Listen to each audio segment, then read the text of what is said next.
Hi friend, எல்லாருக்கும் வணக்கம். நான் எஸ்டெக் சங்கர். இந்த பதிவு எதை பற்றி அப்படின்னு பார்த்தீங்கன்னா, நம்ம நண்பர் ஒருத்தர் கேட்டிருந்தாரு.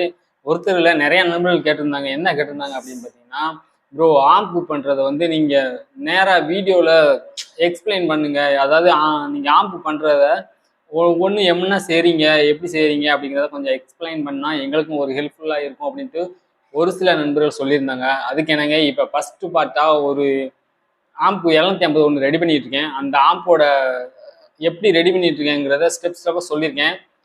வீடியோ வந்து ரொம்ப லென்த்தாக போகிறதுனால நான் வந்து ஃபஸ்ட்டு பவர் சப்ளை அப்புறம் மாடியூல் இந்த இதை வந்து எப்படி செட் பண்ணியிருக்கோம் அப்படிங்கிறத வீடியோ எடுத்திருக்கேன். அதை வந்து இப்போ உங்களுக்கு நான் போடுறேன். அது உங்களுக்கு பிடிச்சிருந்தா ஒரு லைக் பண்ணுங்கள். ஏன்னா அந்த ஒரு ஆம்ப் பண்ணுறது என்னை பொறுத்தளவு எல்லா பொருளும் ரெடியாக இருந்துச்சுன்னா ஒரு காலையிலேருந்து மதியத்துக்குள்ளே ஒரு ஆம்ப் முடிச்சிடலாம். ஆனால் இப்போ நம்ம வீடியோ எடுக்கிறதுனால ஸ்டெப்பாக பண்ணுறதுனால கொஞ்சம் லேட் ஆகும். 3 நாள் கிட்ட ஆகும். அதனால நான் கஷ்டப்பட்டு தான் இந்த வீடியோ எடுத்திருக்கேன். கொஞ்சம் லைக் பண்ணுங்க. புதுசாக பார்க்கலாம் நண்பர்கள், நம்ம சேனலை சப்ஸ்கிரைப் பண்ணி சப்போர்ட் பண்ணுங்க. இப்போ நம்ம அந்த வீடியோக்குள்ளே போகலாம், எப்படி எல்லாம் பண்ணுறோம் அப்படின்ட்டு. இப்போ பார்த்தீங்கன்னா இந்த மாடியூலெலாம் நம்ம செட்டப்பெல்லாம் பண்ணியாச்சு. இது என்னென்ன போட்டிருக்கு அப்படின்னு பார்த்தீங்கன்னா 5200 தான். டபுள் சைடும் 5200 தான் யூஸ் பண்ணியிருக்கோம். ஏன் அப்படின்னு பார்த்தீங்கன்னா இது வந்து ப்ளஸ் வோல்ட்டு மட்டும்தான் வேலை செய்யும். டூயல் சப்ளையில் சிங்கிள் சப்ளை தான். அதனால் நம்ம ப்ளஸ் வோல்ட் மட்டும் 5200 அந்த இது மட்டும் தான் யூஸ் பண்ணியிருக்கோம். இப்போ வந்து பயாஸுக்கு வந்து டேரெக்டாக ஜம்பர் அடிச்சுக்கலாம். அப்படி இல்லைனா நம்ம இதில் வந்து 1 ohms ரெசிஸ்டர் தான் யூஸ் பண்ணியிருக்கோம். 1/4 watt 1 ohms ரெசிஸ்டர் தான் யூஸ் பண்ணியிருக்கோம். இதையும் யூஸ் பண்ணிக்கலாம். இப்போ பார்த்தீங்கன்னா அந்த மாடியூலில் இப்போ கேபினெட் எடுத்துட்டோம். அந்த கேபினெட் எடுத்துகிட்டு பவர் டிரான்ஸ்ஃபார்மரு, அப்புறம் module setup, power supply, PCB, driver board, PCB, அப்புறம் என்னென்ன நம்ம ஹோல்ஸ் போடணுமோ அதுக்கப்புறம் எடுத்து ஒரு மார்க்கரை வச்சு சிடி மார்க்கரு அல்லது ஏதாவது உங்களுக்கு என்ன மார்க்கர் கிடைக்கோ அந்த மார்க்கரை வச்சு நீங்கள் அதில் வந்து அளவு போட்டுக்குங்க. அதாவது பிசிபி நுப்பாட்டுவாங்க பார்த்தீங்களா, அந்த பிசிபி நுப்பாட்டுற இடத்துல வந்து ஓட்டை ட்ரில்லிங் வச்சு ஹோல் போடணும். அதுக்காண்டி நம்ம ஒரு மார்க் பண்ணிக்கணும். இப்போது நான் எடுத்துகிறது வந்து நம்மளோட பவர் சப்ளை தான், எஸ்டெக்னு அந்த பவர் சப்ளை. இது வந்து இந்த பவர் சப்ளை பிசிபி வந்து டூயலாகவும் யூஸ் பண்ணிக்கலாம், சிங்கிளாகவும் யூஸ் பண்ணிக்கலாம். அந்த மாதிரி தான் நான் மேக் பண்ணி வச்சுருக்கேன். எனக்கு ஏற்றவாறு நான் ரெடி பண்ணி வச்சுருக்கேன். உங்களுக்கு பிசிபி எந்த மாதிரி கிடைக்கும் அது மாதிரி வச்சுக்கிங்க. அதே போல் டிரான்ஸ்ஃபார்மர் பார்த்திங்கன்னா டூயல் டிரான்ஸ்ஃபார்மர் தான். அந்த டூயல் டிரான்ஸ்ஃபார்மரை நம்ம சிங்கிளாக நம்ம யூஸ் பண்ணிக்கலாம். இதில் இந்த டிரான்ஸ்ஃபார்மரில் வந்து என்ன டிரான்ஸ்ஃபார்மர் யூஸ் பண்ணியிருக்கேன் அப்படின்னு பார்த்திங்கன்னா டொராய்டர் டிரான்ஸ்ஃபார்மரு 5555 அதுதான் யூஸ் பண்ணியிருக்கேன். டூயலை நம்ம வந்து சிங்கிளாக கன்வெர்ட் பண்ணிக்கலாம். 2 டயோடு போட்டு நம்ம கிரவுண்டை வந்து ஒரு சைடும் ப்ளஸ் வோல்ட் வந்து ஒரு சைடும் கொடுத்து நம்ம சிங்கிளாக கன்வெர்ட் பண்ணிக்கலாம். உங்களுக்கு ஓரளவுக்கு இதில் புரிஞ்சிருந்துச்சு அப்படின்னா உங்களுக்கு இந்த டூயல் பவர் சப்ளையை சிங்கிளாக எப்படி மாற்றலாம் அப்படின்ட்டு உங்களுக்கு தெரிஞ்சிருக்கும். ஓகே, நம்ம இது பூரா என்ன மாதிரி அளவு வைக்கணுமோ அந்த மாதிரி அளவு வச்சு ஒரு மார்க்கர் போட்டு நம்ம ஹோல்ட் பண்ணிக்கலாம். இதில் என்னென்ன ஓட்டை பண்ணணுமோ அதை பூரா ஓட்டை போட்டுக்கலாம். அளவு வந்து ஓரளவு கரெக்டாக வச்சுக்கிங்க. நான் பின்னாடி வந்து ஃபேனுக்காண்டி 1.5 இன்ச்சு கேப் வச்சு அந்த மாடியூல் செட்டப் வந்து கொஞ்சம் 1.5 இன்ச்சு முன்னாடி இழுத்து வச்சுருக்கேன். அதே போல் இந்த டிரான்ஸ்ஃபார்மர் வந்து ஹீட் சிங்கில் ஏதாவது உரசாமல் இருக்கிற மாதிரி, அதாவது ஹீட் ஆகும், ஹீட் சிங்கில் அதிகமாக ஹீட் ஆகும், அதனால் உரசாமல் இருக்கிறதுக்காண்டி நான் அளவு கரெக்டாக வச்சுருக்கேன். இப்போது அந்த நான் கை வச்சுருக்கேன் பார்த்திங்களா, அந்த இடத்துல வந்து நம்ம அவுட்புட் டிரான்ஸ்ஃபார்மர் வச்சுக்கலாம். அதுக்கு அந்த இடம் போதுமானதாக இருக்கும். அது போக எர்த்து நாப்பு போட்டிங்கன்னா அதாவது கிரவுண்ட் எடுக்கணும்னு வச்சுக்கலாம். எர்த்து நாப்பு போட்டிங்கன்னா அந்த எர்த்து நாப்புலேருந்து உங்களுக்கு எங்கெங்கே தேவையோ கிரவுண்ட் அதெல்லாம் நீங்கள் எடுத்துக்கலாம். ஈஸியாக இருக்கும். அந்த எர்த்து நாப்பு இப்போ காட்டுறேன் பாருங்கள் எப்படி இருக்குன்னு. நீங்கள் பார்த்துருப்பீங்க. நிறையா நண்பர்கள் டெக்னீஷியனாக இருப்பீங்க, புத்திசாலியாகவும் இருப்பீங்க, ரொம்ப அறிவாளியாகவும் இருப்பீங்க. அதனால் இந்த எர்த்து நாப்பை வச்சு நம்ம எங்கெங்கே தேவையோ அங்கங்கே கிரவுண்டை வந்து எடுத்துக்கலாம். ஈஸியாக இருக்கும் அது. இல்லைனா ஒரே இடத்துல டேரெக்டாக கிரவுண்டு பூரா கெப்பாசிட்டிக்கே கொண்டு வர மாதிரி இருக்கும். கெப்பாசிட்டிலேருந்து எர்த்து நாப்பு கொண்டு வந்துச்சுன்னா ஈஸியாக இருக்கும். அதனால் ஓகே, நம்ம அடுத்த ஸ்டெப் என்ன பண்ணலாம் அப்படிங்கிறத பார்ப்போம். இப்போ நம்ம ஹோல்ஸ் போடுறத காட்டுறேன் எப்படின்ட்டு.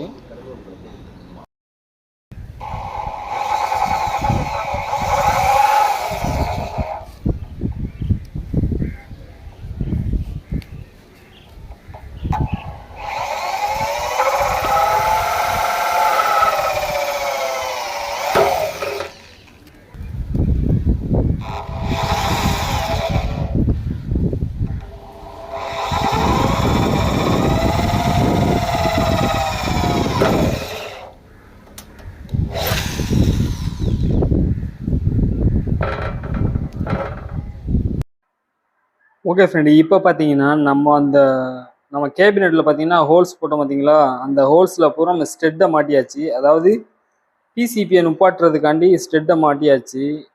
மாட்டி ரெடி பண்ணி வச்சுருக்கேன். இப்போ பார்த்தீங்கன்னா இந்த இங்கனுக்குள்ள லேசாக இதை எடுத்து வச்சுருக்கேன் பார்த்தீங்களா அந்த பெயிண்ட்டை. அந்த பெயிண்டில் வந்து இங்கனுக்குள்ளே வந்து எர்த்து நாப்பை மாட்டிட வேண்டியது. இந்த எர்த்து நாப்பை மாட்டினா இந்த கிரவுண்டு வந்து நம்ம இந்த எர்த்து நாப்பில் வந்து எல்லா இடத்துக்கும் எடுத்துக்கலாம். அது போக பாடிக்கும் கிரவுண்டு இதுலேயே கிடச்சிரும். அதனால நம்ம எர்த்து நாப்பை அங்கனையே போட்டுருவோம். இப்போ நான் அடுத்தபடியாக எல்லாம் ரெடி பண்ணிட்டு உங்களுக்கு காட்டுறேன். கஷ்டப்பட்டு வீடியோ எடுத்திருக்கேன். அதாவது எப்படின்னா ஒரு ஆம்பு ஒரு நண்பர் கேட்டதுக்கு இணங்க இந்த வீடியோ எடுத்திருக்கேன்.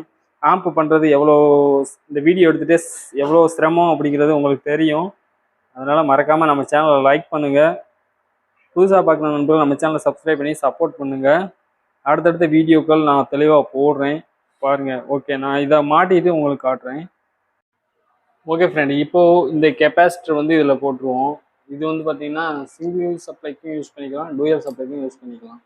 அந்த மாதிரி தான் இந்த கெப்பாசிட்டர் ரெடி பண்ணி இந்த பிசிபி வந்து ரெடி பண்ணியிருக்கு. இப்போது இந்த கெப்பாசிட்டர் வந்து நம்ம யூஸ் பண்ணியிருக்கோம். சாமுவோ கெப்பாசிட்டர் தான், 80 வோல்ட்டு 15000 mAh. இந்த கெப்பாசிட்டர் தான் நம்ம யூஸ் பண்ண போகிறோம். சென்டர் வந்து ப்ளஸ்ஸு, இந்த அவுட்ரு சைடு வந்து கிரவுண்டு. இதில் 2 ஃபியூஸ் போடுறதுக்காண்டி நான் இதில் கட் பண்ணியிருக்கேன். இந்த 2 கெப்பாசிட்டர் போதுமானது தான். 80 வோல்ட்டு 15000 mAh இந்த கெப்பாசிட்டி. உங்களுக்கு எக்ஸ்ட்ரா போடணுன்னா இன்னொரு கெப்பாசிட்டர் வேணால் சேர்த்துக்கலாம். ஓகே, நான் இந்த கெப்பாசிட்டர் வந்து ரெடி பண்ணிவிட்டு உங்களுக்கு காட்டுறேன். அதில் 2 ஃபியூஸ் வேறு ரெடி பண்ணணும். அதில் 2 ஃபியூஸ் போட்டுக்கலாம். அதில் சென்ட்ரு வந்து பார்த்தீங்கன்னா ப்ளஸ் வோல்ட்டு,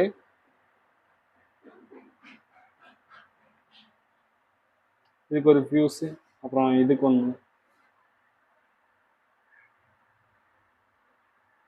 2 ஃபியூஸ், அப்புறம் 150 ohms 10 வாட் ரெசிஸ்டர். அதாவது டிரைவர் போர்டுக்கு 18 வோல்ட்டு இந்த மாதிரி கன்வெர்ட் பண்ணி கொடுக்குறதுக்காண்டி இந்த 150 ohms 10 வாட் ரெசிஸ்டர் இது ரெடி பண்ணிவிட்டு உங்களுக்கு எக்ஸ்பிளைன் பண்ணுறேன் எப்படின்னு. பொதுவாகவே நீங்கள் கெப்பாசிட்டர் வந்து சால்ட்ரிங் பண்ணுறீங்கன்னா சால்ட்ரிங் அயன் வந்து கொஞ்சம் நல்லா சால்ட்ரிங் அயனாக வச்சுக்கோங்க. கிட்டத்தட்ட ஒரு 60 வாட்ஸ் அந்த போல். ஓல்டு நல்லா இருந்துச்சுன்னா அயன் நல்லாயிருக்கும். கம்மியான வோல்ட்டில் வந்து ஒரு மாதிரி திட்டாக இருக்கும் அந்த லெட்டு. அந்த மாதிரி இருந்துச்சுன்னா என்ன ஆகும் பார்த்தீங்கன்னா கெப்பாசிட்டர் லூஸ் ஆகும், அப்புறம் அம்மிங் சவுண்டு வரும், இது போல் பிரச்சனையெல்லாம் வரும். அதனால் பொதுவாகவே அம்மிங் சவுண்டு வருது அப்படின்னு பார்த்தீங்கன்னாலே கிரவுண்டு பிரச்சனை இருக்கும், அப்படி இல்லைன்னா கெப்பாசிட்டர் பிரச்சனை தான் இருக்கும். அதனால் கெப்பாசிட்டர் சால்ட்ரிங் பண்ணுறது வந்து நல்லா பண்ணிடுங்க, அதுதான் பெஸ்ட்டு. இப்போ நம்ம கெப்பாசிட்டர் வந்து சால்ட்ரிங் பண்ணியாச்சு, நல்லாவே பண்ணியாச்சு. ஒரு தடவைக்கு 2 தடவை நல்லா பேஸ்ட்டு போட்டு நல்லா சால்ட்ரிங் பண்ணி எடுத்து வச்சுட்டேன். இப்போது இந்த ரெசிஸ்டர் எடுத்துருக்கோம் பார்த்தீங்களா, 10 வாட் 150 ohms. இந்த 10 வாட் 150 ohms ரெசிஸ்டர் எதுக்கு அப்படின்னு பார்த்தீங்கன்னா, இப்போது எக்ஸ்பிளைன் பண்ணுறேன் பாருங்கள்.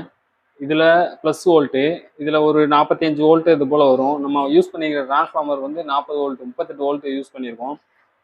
இதில் ரெக்டிஃபையர் ஆகி வரும்போது எவ்வளோ வரும் அப்படின்னு பார்த்தீங்கன்னா ஒரு 40 வோல்ட்டு 45 வோல்ட்டு அந்த மாதிரி 45 வோல்ட்டு கிட்ட வரும். இதில் இந்த 10 ohms 150 வாட்ஸ் ரெசிஸ்டர் எதுக்கு யூஸ் பண்ணுறோம் அப்படின்னு பார்த்தீங்கன்னா, டிரைவர் போர்டோட ரெகுலேட்டர் இருக்குது பார்த்தீங்களா, அந்த ரெகுலேட்டரில் இருந்து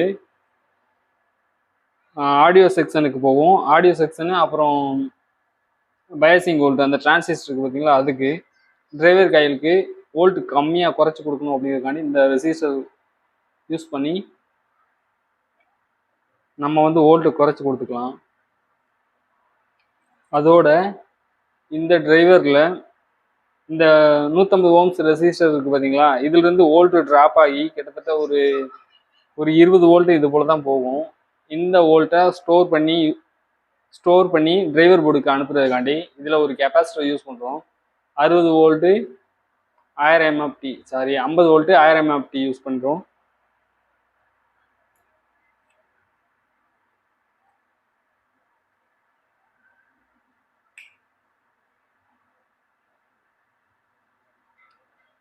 இது வந்து டிரைவர் போர்டு பவர் போர்டோட செக்ஷனு. நம்ம ஆம்ப்பு ரெடி பண்ணுறதுக்கு பவர் போர்டோட செக்ஷன் இது.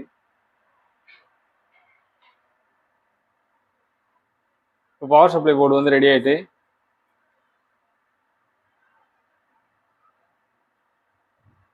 ஓகே நான் இதை அடுத்து மாட்டிட்டு உங்களுக்கு சொல்றேன் எப்படின்ட்டு. வீடியோ லென்த்தாக தான் போயிட்டு இருக்கும்னு நினைக்கிறேன்.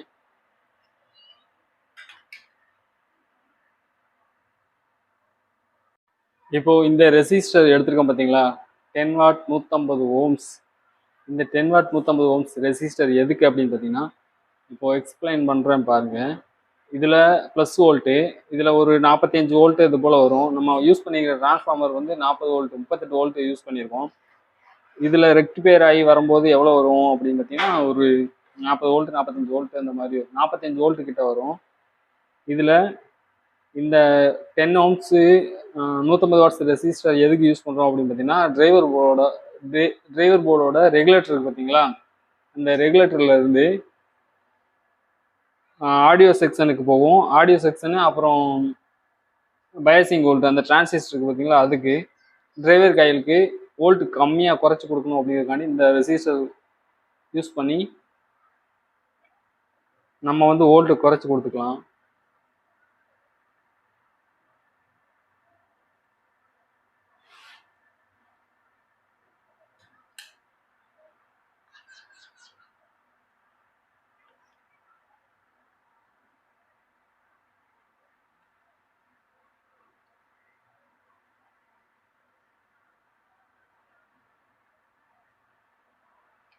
அதோட இந்த டிரைவரில் இந்த 150 ஓம்ஸ் ரெசிஸ்டர் இருக்குது பார்த்தீங்களா, இதுலேருந்து வோல்ட்டு ட்ராப் ஆகி கிட்டத்தட்ட ஒரு 20 வோல்ட்டு இது போல் தான் போகும். இந்த வோல்ட்டை ஸ்டோர் பண்ணி டிரைவர் போர்டுக்கு அனுப்புறதுக்காண்டி இதில் ஒரு கெப்பாசிட்டர் யூஸ் பண்ணுறோம். 60 volt 1000 MFD 50 volt 1000 MFD use பண்ணுறோம்.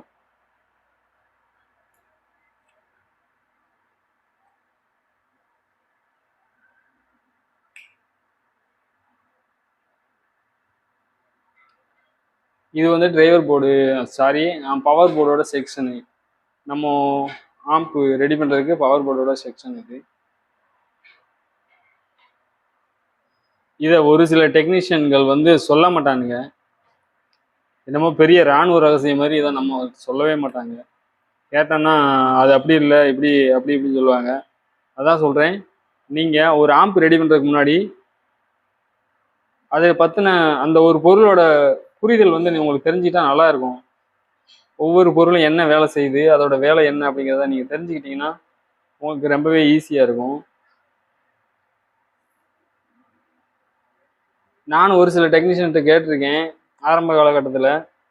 ஆனால் சொல்கிறது பார்த்தீங்கன்னா ரொம்ப இதுவாக சொல்லுவாங்க. அதெல்லாம் நீங்கள் காட்டினா தான் தெரியும், பார்த்தா தான் தெரியும் அப்படிங்கிற மாதிரி. கரெக்டான கேள்விக்கு கரெக்டான பதில் சொல்லலாம், ஆனால் ரொம்பவே நம்மளை ஓட்டுவாங்க. ஒரு சில டெக்னீஷியன் சொல்கிறேன், எல்லாரும் சொல்லலை. இதில் என்ன இருக்குது, நமக்கு தெரிஞ்ச வேலையை மற்றவங்களுக்கு சொல்லித்தரோம். நம்ம என்ன எங்கேயும் போய் கற்றுக்கிட்ட வந்தோம், அந்த இது எனக்கு தெரிஞ்ச சில விஷயங்களை உங்களோட ஷேர் பண்ணிக்கிறேன். உங்களுக்கு தெரிஞ்ச சில விஷயங்களை எனக்கு சொல்லிக் கொடுங்க, நானும் கற்றுக்கிறேன். இப்போ பவர் சப்ளை போர்டு வந்து ரெடி ஆகிட்டு,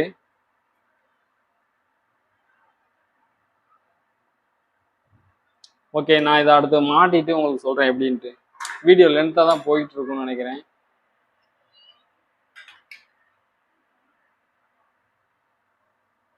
ஓகே ஃப்ரெண்டு, இப்போ பார்த்தீங்கன்னா டயோடு வந்து ரெடி பண்ணியாச்சு.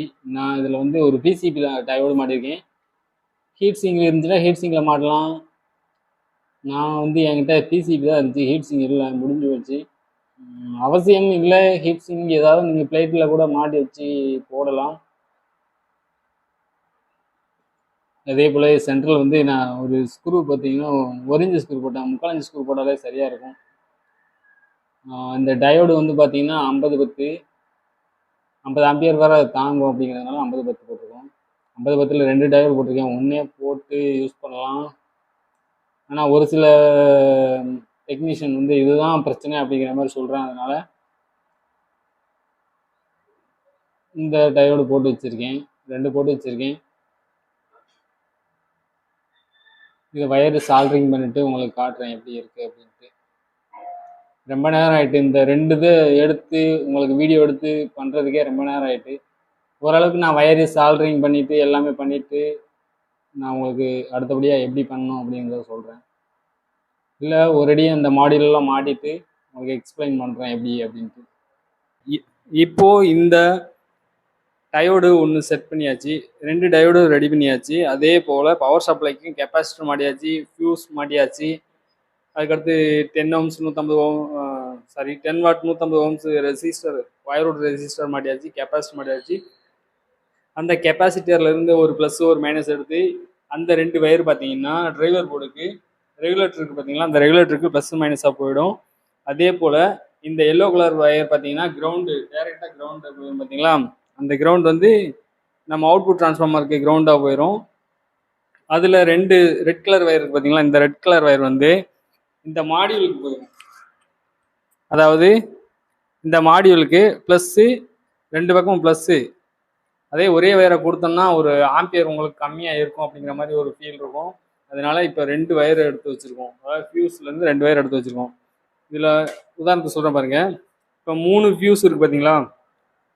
ஒரு ஃபியூஸ் வந்து டிரைவர் போர்டுக்கு, இன்னும் இந்த 2 ஃபியூஸ் வந்து இந்த மாடியூலுக்கு 5200 மாடியூலுக்கு 2 பக்கமும் ப்ளஸ் வோல்ட்டு தனித்தனியாக கொடுக்குறதுக்காண்டி இந்த ரெட் கலர் வயர் இருக்குது. நான் இதை வந்து உங்களுக்கு ஃபுல்லாக அதை வயரை ஃபிட் பண்ணிவிட்டு உங்களுக்கு அது காட்டுறேன் எப்படி அப்படின்ட்டு. இப்போது நம்ம அந்த இதுக்கு முன்னாடி சொன்னோம் போல் அந்த பவர் சப்ளையெல்லாம் ரெடி பண்ணி எல்லாமே போட்டு ரெடி பண்ணியாச்சு. இந்த பவர் செக்ஷனில் எல்லா வேலையும் முடிஞ்சிச்சு.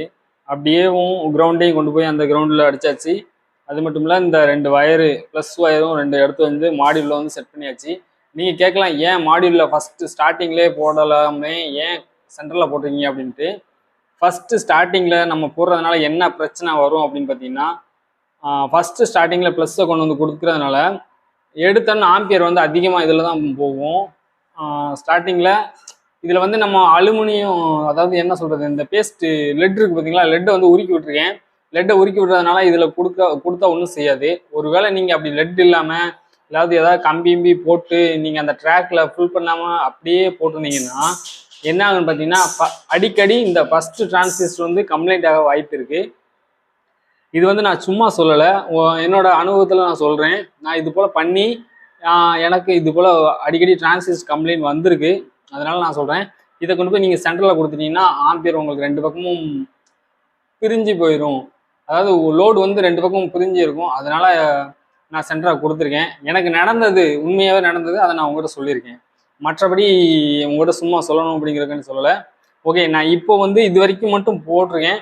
அடுத்து வந்து டிரைவர் போர்டு மேக் பண்ணி அப்புறம் அவுட்புட் ரெடி பண்ணி எப்படி பண்ணுறது அப்படிங்கிறத அடுத்த வீடியோவில் சொல்கிறேன். இந்த வீடியோ கிடைக்கிற லைக், ஷேர், கமெண்ட்டை பொறுத்து நான் அடுத்த வீடியோ அப்லோட் பண்ணலாமா வேண்டாமா அப்படின்ற ஒரு முடிவு பண்ணிக்கிறேன். Bye bye, see you.